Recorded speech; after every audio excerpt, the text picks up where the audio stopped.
Welcome back to Clean News Rajasthan. चलिए देखते हैं राजस्थान की 15 फटाफट बड़ी खबरों को। भजनलाल शर्मा को बड़ा झटका, मंत्री हार गए चुनाव।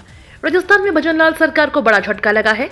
सरकार बनने के 1 महीने बाद ही भारतीय जनता पार्टी को करणपुर विधानसभा सीट पर हार का सामना करना पड़ा है। चुनावी नतीजे से सरकार की सेहत पर भले ही कोई असर ना पड़े, लेकिन इससे भाजपा को किरकिरी का सामना करना पड़ रहा है।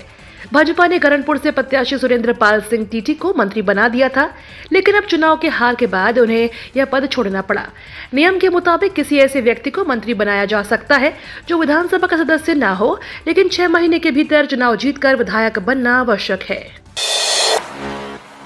उप मुख्यमंत्री ने प्रदेश में 50 मॉडल आंगनबाड़ी केंद्र तैयार करने के दिए निर्देश। प्रदेश की उप मुख्यमंत्री तथा महिला एवं बाल विकास मंत्री दिया कुमारी ने सोमवार को शासन सचिवालय में महिला एवं बाल विकास विभाग की समीक्षा बैठक में अधिकारियों को निर्देश दिए कि प्रथम 100 दिवस की कार्य योजना के तहत प्रदेश में 50 मॉडल आंगनबाड़ी केंद्र बनाए जाएंगे। प्रत्येक जिले में एक आंगनबाड़ी केंद्र मॉडल के रूप में विकसित किया जाए, जिस पर सभी आधारभूत सुविधाएं, ग्रोथ मॉनिटरिंग डिवाइस, खिलौने, पुस्तकें, फर्नीचर आदि उपलब्ध हो सके। साथ ही उन्होंने CSR के तहत आंगनबाड़ी केंद्रों के विकास को बढ़ावा देने जाने के जोर दिए है। अन्नपूर्णा रसोई में मिलेगा अब ज्यादा भोजन, सरकार ने लिया फैसला। राजस्थान की भाजपा सरकार ने इंदिरा रसोई योजना का नाम बदलकर श्री अन्नपूर्णा रसोई कर दिया है। इसी के साथ अब सरकार ने अन्नपूर्णा रसोई में थाली का वजन बढ़ाने का फैसला किया है। आदेश के अनुसार अब थाली में 300 ग्राम चपाती, 100 ग्राम दाल, 100 ग्राम मिलेट्स, खिचड़ी और अचार परोसा जाएगा। इसी के साथ ही अन्नपूर्णा रसोई की थाली का वजन 600 ग्राम होगा। राजस्थान सरकार ने दी मंजूरी, संविदा नर्स और महिला स्वास्थ्य कार्यकर्ता के पदों पर हुई बम्पर बढ़ोतरी। राजस्थान के चिकित्सा और स्वास्थ्य मंत्री गजेंद्र सिंह ने राष्ट्रीय स्वास्थ्य मिशन के तहत वर्ष 2022-23 में विज्ञापित संविदा नर्स, महिला स्वास्थ्य कार्यकर्ता और CHO के पदों में 2713 पदों की बढ़ोतरी के प्रस्ताव को मंजूरी प्रदान की है। सोमवार को स्वास्थ्य भवन में चिकित्सा एवं स्वास्थ्य विभाग तथा चिकित्सा शिक्षा विभाग की बैठक ली। उन्होंने पहले ही बैठक में इस प्रस्ताव को मंजूरी दी। इसके साथ ही अब कुल 9890 पदों पर भर्ती का प्रस्ताव राजस्थान कर्मचारी चयन बोर्ड को भिजवाया जाएगा। अयोध्या की सीता रसोई में अजमेर की मशीन पर सेकेंगी रोटियां। अयोध्या में राम भक्तों के लिए बनने वाली भोजन प्रसादी में अजमेर में बनी 8 चपाती मेकिंग मशीन भी रोटियां सेकेंगी। सोमवार को विधानसभा अध्यक्ष वासुदेव देवनानी ने हरी झंडी दिखाकर मशीनों को रवाना किया। उन्होंने कहा कि मां सीता भोजनशाला में अजमेर से मशीनों के जाने से पुण्य प्राप्त होगा। इस दौरान बड़ी संख्या में कार्यकर्ता मौजूद रहे। लोकसभा चुनाव 2024 से पहले ERCP पर होगा बड़ा फैसला। राजस्थान में ERCP को लेकर जमकर सियासत चली, लेकिन अब इसी सरकार में ERCP का सपना साकार हो सकता है। जल संसाधन मंत्री सुरेश सिंह रावत ने ERCP के बयान के बाद अब राजस्थान को भजनलाल सरकार की उम्मीदें बढ़ गई हैं।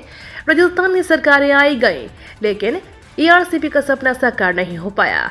भजनलाल सरकार के आने के बाद से एक बार फिर से ERCP को लेकर 13 जिलों की उम्मीदें बढ़ गई हैं। जल संसाधन मंत्री सुरेश सिंह रावत ने कार्यभार संभालते ही कहा कि राजस्थान में ERCP का सपना इसी सरकार में पूरा होगा। सियासी और प्रशासनिक तौर पर अब महिलाएं भी चलाएंगी जयपुर। शहर की सरकार की कमान अब पूरी तरह से महिलाओं के हाथ में होगी। जयपुर नगर निगम के इतिहास में पहली बार महिला IAS अफसर रुक्मणी रियार को प्रशासनिक मुखिया के तौर पर जिम्मेदारी दी गई है। महापौर डॉक्टर सौम्या गुर्जर का साथ देने के लिए आयुक्त के रूप में IAS रुक्मणी रियार को जिम्मेदारी दी गई। 2012 बैच की IAS रुक्मणी रियार ने कल नगर निगम ग्रेटर आयुक्त का पदभार संभाला।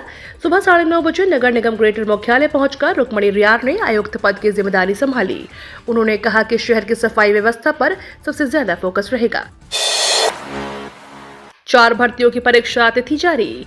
राजस्थान लोक सेवा आयोग ने 4 भर्तियों के लिए परीक्षा तिथि जारी कर दी है। आयोग ने खोज और उत्खनन अधिकारी प्रतियोगिता परीक्षा की तिथि जारी कर दी। यह परीक्षा 16 जून 2024 रविवार को होगी। संग्रहालय प्रतियोगी परीक्षा भी इसी दिन होगी, जबकि सहायक अभियंता परीक्षा 30 जून 2024 को होगी। विधि रचनाकार परीक्षा 14 जुलाई 2024 को की जाएगी। लोकसभा के 25 सीटों पर कांग्रेस के कोऑर्डिनेटर नियुक्त। राजस्थान कांग्रेस ने 2024 में होने जा रहे लोकसभा चुनाव को लेकर कवायद तेज कर दी। प्रदेश की सभी 25 लोकसभा सीटों पर कांग्रेस कोऑर्डिनेटर्स की नियुक्ति की गई है। इस संबंध में कांग्रेस के राष्ट्रीय अध्यक्ष मल्लिकार्जुन खड़गे के निर्देश पर संगठन महासचिव KC वेणुगोपाल ने आदेश जारी किए हैं। श्रीगंगानगर से दिनेश कस्वा, बीकानेर से पूसाराम गुदारा, चुरू से हाकिम अली, झुंझुनू से खानू खान बुधवाली, सीकर से महेंद्र गहलोत, जयपुर ग्रामीण से हरसहाय यादव और जयपुर शहर से रोहित बोहरा को कोऑर्डिनेटर बनाया गया है। 10वीं और 12वीं की डेट शीट हुई वायरल, बोर्ड ने जारी की चेतावनी। राजस्थान माध्यमिक शिक्षा बोर्ड की 10वीं और 12वीं क्लास की बोर्ड परीक्षाएं अगले महीने शुरू होंगी। हालांकि परीक्षाओं को लेकर आरबीएसई ने फिलहाल कोई आधिकारिक डेट शीट जारी नहीं की है, लेकिन सोशल मीडिया में एक डेट शीट वायरल हो रही है। दावा किया जा रहा है कि यह डेट शीट बोर्ड की ओर से जारी की गई है। निर्बाध और किफायती विद्युत आपूर्ति होगी प्राथमिकता, बोले ऊर्जा मंत्री। ऊर्जा राज्य मंत्री हीरालाल नागर ने सोमवार को शासन सचिवालय के मंत्रालय भवन स्थित अपने कक्ष में विधिवत रूप से कार्यभार ग्रहण किया। ऊर्जा विभाग के प्रमुख शासन सचिव भास्कर ए सावंत ने पुष्प गुच्छ भेंट कर ऊर्जा मंत्री का स्वागत किया। इस दौरान श्री नागर ने कहा कि ऊर्जा विभाग हर वर्ग से जुड़ा हुआ विभाग है। एक प्रदेश की आर्थिक तरक्की उसकी ऊर्जा उपलब्धता, उत्पादन और सुदृढ़ वितरण तंत्र पर निर्भर करती है। उन्होंने कहा कि बेहतर प्रबंधन से डिस्कॉम्स को आर्थिक रूप से मजबूत बनाकर उपभोक्ताओं को किफायती एवं पर्याप्त विद्युत आपूर्ति सुनिश्चित करना तथा प्रदेश में बिजली घरों के लिए कोयले की पर्याप्त आपूर्ति उनकी प्राथमिकता रहेगी। भारत पाक सीमा पर मिला पाकिस्तानी ड्रोन। भारत पाक सीमा से सटे सरहदी जैसलमेर जिले में सीमा सुरक्षा बल के जवानों ने पाकिस्तान की नापाक हरकत को मुंहतोड़ जवाब दिया है। सीमा सुरक्षा बल ने पाकिस्तान के जैसलमेर सीमा में आए ड्रोन और उस पर बंधे मृत कबूतर को बरामद किया है। सूत्रों से मिली जानकारों के अनुसार सीमा सुरक्षा बल की 35वीं बटालियन की सजगता से इस साजिश को नाकाम कर दिया। इस ड्रोन में विस्फोटक सामग्री, हथियार और नशीले पदार्थ डंप करने के लिए ड्राइव की गई। सीमा सुरक्षा बल ने अधिकारियों को इस मामले की जानकारी दी है। शाहगढ़ पुलिस और बीएसएफ दोनों ही ड्रोन की जांच कर रही है।